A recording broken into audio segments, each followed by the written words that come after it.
ஆடையை கழற்றி காண்பிக்கவா என்று நாடாளுமன்றத்தில் பாய்ந்த அர்ச்சுனா எம்பியால் சற்று முன் பரபரப்பு. சினிமா பாணியில் பல கிலோமீட்டர் துரத்திய போலீசார். கிளிநொச்சியில் வசமாக சிக்கிய வாகனம், தப்பியோடிய சாரதி. தொழிலதிபர் அதிரடியாக தங்கத்துடன் கைது. கண்ணியத்தை இழந்து கல்வியை பெறும் இடமா யாழ் பல்கலைக்கழகம்? பேராசிரியருக்கு எதிராக போராட்டம். முன்னாள் அமைச்சர் லக்ஷ்மன் யாப்பா அபேவர்த்தன மீது தாக்கல் செய்யப்பட்ட வழக்கு.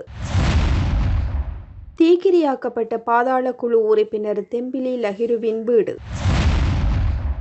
டெங்கு நோயால் உயிரிழப்பு 45ஆக அதிகரிப்பு. 65,034 நோயாளர்கள் பதிவு.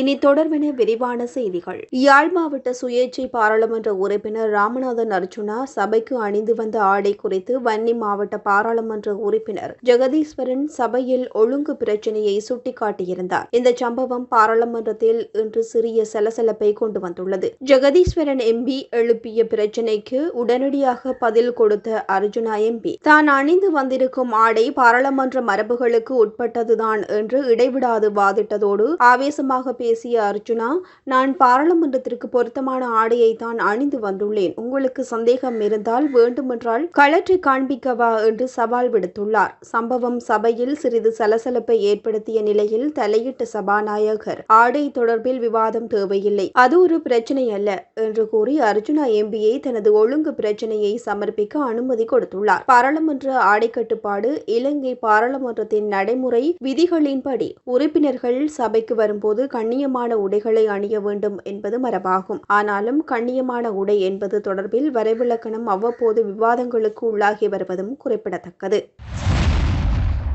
கிளிநொச்சி மாங்குளம் பகுதியிலிருந்து யாழ்ப்பாணம் நோக்கி சட்டவிரோதமாக முதிரை மர பலகைகளை ஏற்றிச் சென்ற கப்ரக வாகனம் ஒன்றை பல கிலோமீட்டர் தூரம் சினிமா படத்தில் வருவது போல துரத்திச் சென்று கிளிநொச்சி போலீசார் கைப்பற்றியுள்ளனர். சம்பவத்தில் போலீசார் துரத்தியும் வாகனத்தின் சாரதி தப்பி ஓடியுள்ளதோடு அவரது உதவியாளர் அதிரடியாக கைது செய்யப்பட்டுள்ளார். சம்பவம் குறித்து தெரிய வருகையில் மாங்குளத்திலிருந்து ஏனையின் வீதியூடாக பயணித்த இந்த வாகனம் போலீஸ் சோதனையில் சிக்காமல் இருக்க இரணைமடு சந்தியில் இருந்து திருவையாறு உள் வீதிக்குள் திருத்தப்பட்டுள்ளது. அதையடுத்து திருவையாறு பகுதியில் சட்டவிரோத மணல் அகழ்வை தடுக்கும் நோக்கில் போலீசார் வீதி தடையை அமைத்து சோதனையில் ஈடுபட்டிருந்ததோடு வாகனத்தை மறைத்து சோதனை செய்ய முற்பட்ட நேரம் சாரதி போலீசாரின் உத்தரவை மீறி அதிவேகமாக வாகனத்தை செலுத்தி தப்பி ஓடியுள்ளார். இதனையடுத்து கிளிநொச்சி போலீசார் மோட்டார் சைக்கிள்களில் வாகனத்தை தொடர்ந்து துரத்தி சென்றதோடு தப்பிக்க முயன்ற சாரதி திருவையாறு ரத்தினபுரம் டிப்போ சந்தி கனகபுரம் உதயநகர் விவேகானந்தா வீதி மற்றும் பாரதிபுரம் வழியாக மீண்டும்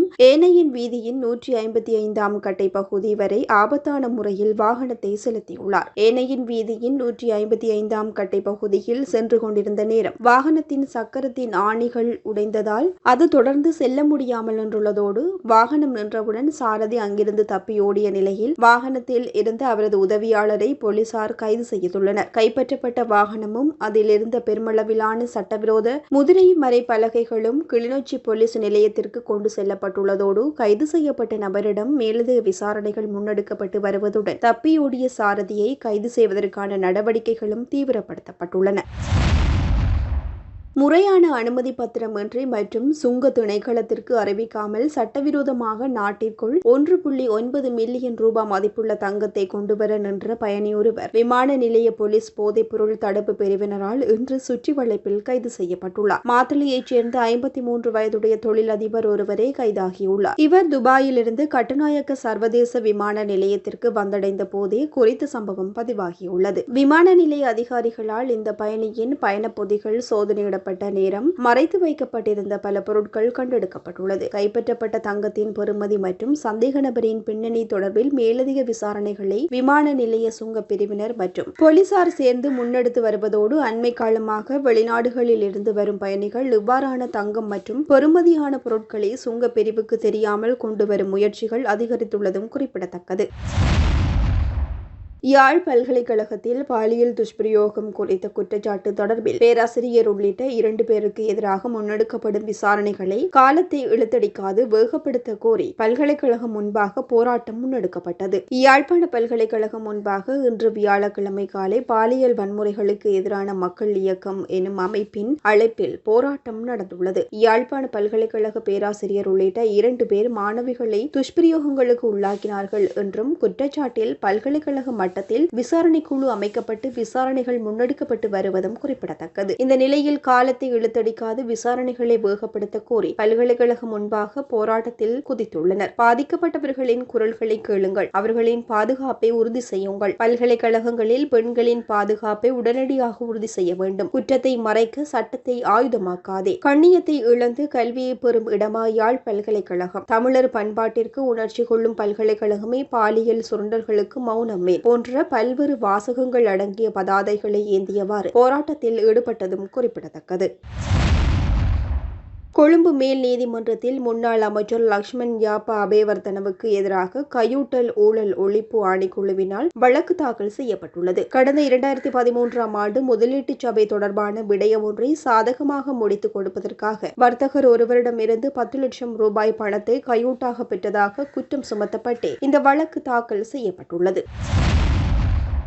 பாதாள உலக குழுவைச் சேர்ந்த தெம்பிலி லஹிருவுக்கு சொந்தமான வீடு செவ்வாய்க்கிழமை இரவு அடையாளம் தெரியாத நபர்களால் தீ வைத்து கொளுத்தப்பட்டுள்ள சம்பவம் பரபரப்பை உண்டாக்கியுள்ளது. மித்தினிய குடகலார பகுதியில் குறித்த சம்பவம் இடம்பெற்றுள்ளதாக போலீசார் உறுதிப்படுத்தியுள்ளதோடு தீ விபத்து ஏற்பட்ட போது லஹிருவின் தாயார் வீட்டிற்குள் இருந்துள்ளார். ஆனாலும் அவருக்கு எந்த காயங்களுமின்றி அதிர்ஷ்டவசமாக உயிர் தப்பியுள்ளார். தீ விபத்தினால் வீட்டின் பெரும்பகுதி சேதமடைந்துள்ளதாக ஆரம்பகட்ட விசாரணைகளில் தெரியவந்துள்ளது. குறித்த தீ வைப்பு சம்பவத்திற்கு பின்னால் உள்ளவர்கள் யார் என்பது இதுவரை கண்டறியப்படவில்லை. எவ்வாறாயினும் இது ஒரு திட்டமிட்ட தாக்குதல் என்ற கோணத்தில் போலீசார் விசாரணைகளை வேகப்படுத்தியுள்ளனர். சம்பவத்திற்கான தெளிவான காரணம் அல்லது நோக்கம் இன்னும் வெளியாகவில்லை. பாதாள உலக குழுக்களுக்கிடையிலான முரண்பாடுகளா அல்லது தனிப்பட்ட பகையா என்ற கோணத்தில் போலீசார் விசாரணைகளை மேற்கொண்டு வருகின்றனர். சம்பவ இடத்திற்கு வந்த தடவியல் நிபுணர்கள் குழு ஆதாரங்களை சேகரிக்கும் பணிகளில் ஈடுபட்டுள்ளனர். குற்றவாளிகளை கைது செய்வதற்காக அப்பகுதியில் உள்ள சிசிடிவி காட்சிகளை போலீசார் ஆய்வு செய்து வருகின்றனர். கடந்த காலங்களில் இதேபோன்ற சம்பவங்கள் அப்பிரதேசங்களில் இடம்பெற்றிருக்கின்றதா என்பது தொடர்பிலும் போலீசார் கூடுதல் கவனம் செலுத்தி வருகின்றனர். இச்சம்பவம் அப்பகுதியில் பெரும் பரபரப்பை ஏற்படுத்தியுள்ளது. டெங்கு நோயால் இலங்கையில் உயிரிழந்தவர்களின் எண்ணிக்கை 45ஆக அதிகரித்துள்ளது. இதுவரை இலங்கை முழுவதும் மொத்தம் 65,034 டெங்கு நோயாளர்கள் பதிவாகியுள்ளதாகவும் அந்த பிரிவு தெரிவித்துள்ளது. டெங்கு பரவல் அதிகரித்து வரும் நிலையில் நுளம்பு பெருகும் இடங்களை அழித்தல், சுற்றுப்புறத்தை தூய்மையாக வைத்திருத்தல் போன்ற முன்னெச்சரிக்கை நடவடிக்கைகளை பொதுமக்கள் தொடர்ந்து பின்பற்றுமாறு சுகாதார அதிகாரிகள் அறிவுறுத்தியுள்ளனர். கொழும்பு பல்கலைக்கழகத்தில் 71 மாணவர்கள் டெங்கு நோயால் பாதிக்கப்பட்டுள்ளதாக அதன் துணைவேந்தர் பேராசிரியர் இந்திக்க கருணாதிலக்க தெரிவித்துள்ளதோடு அவர்களில் 5 பேர் வைத்தியசாலையில் தங்கியிருந்து சிகிச்சை பெற்று வருவதாக அவர் குறிப்பிட்டுள்ளார்.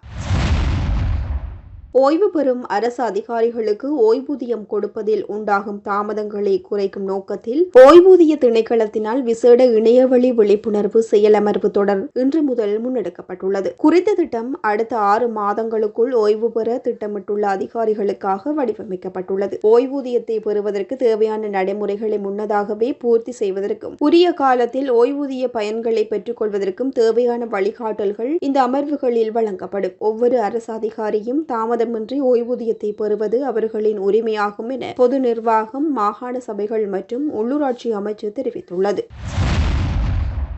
அரசு பாதுகாப்பில் இருந்த கைதிகள் காயமடைந்தமை மற்றும் கடமைகளில் ஈடுபட்டிருந்த சிறைச்சாலை அதிகாரிகள் 7 பேர் உயிரிழந்த சம்பவம் மிக மிக கவலைக்குரியதும் துரதிருஷ்டவசமான ஒன்று என்று இலங்கை மனித உரிமைகள் ஆணைக்குழுவின் ஆணையாளர் நிமல் ஜி புஞ்சிகேவா குறிப்பிட்டுள்ளார். கொழும்பில் இன்றைய தினம் நடந்த ஊடகவியலாளர் சந்திப்பில் அவர் இவ்வாறு தெரிவித்ததோடு இந்த சம்பவம் உருவாவதற்கான பின்னணி மற்றும் சம்பவம் எவ்வாறு நிகழ்ந்தது என்பது குறித்து முழுமையான விசாரணைகளை முன்னெடுக்க ஆணைக்குழு தீர்மானித்துள்ளது. இதற்காக ஆணைக்குழுவின் ஆராய்ச்சி மற்றும் விசாரணை பிரிவு, மறு ஆய்வு மற்றும் கண்காணிப்பு பிரிவு ஆகியவற்றைச் சேர்ந்த சட்ட அதிகாரிகள் மற்றும் மனித உரிமைகள் அதிகாரிகள் அடங்கிய பல விசேட குழுக்கள் தற்போது களமிறக்கப்பட்டு விசாரணைகளை ஆரம்பித்துள்ளதாக தெரிவித்தார்.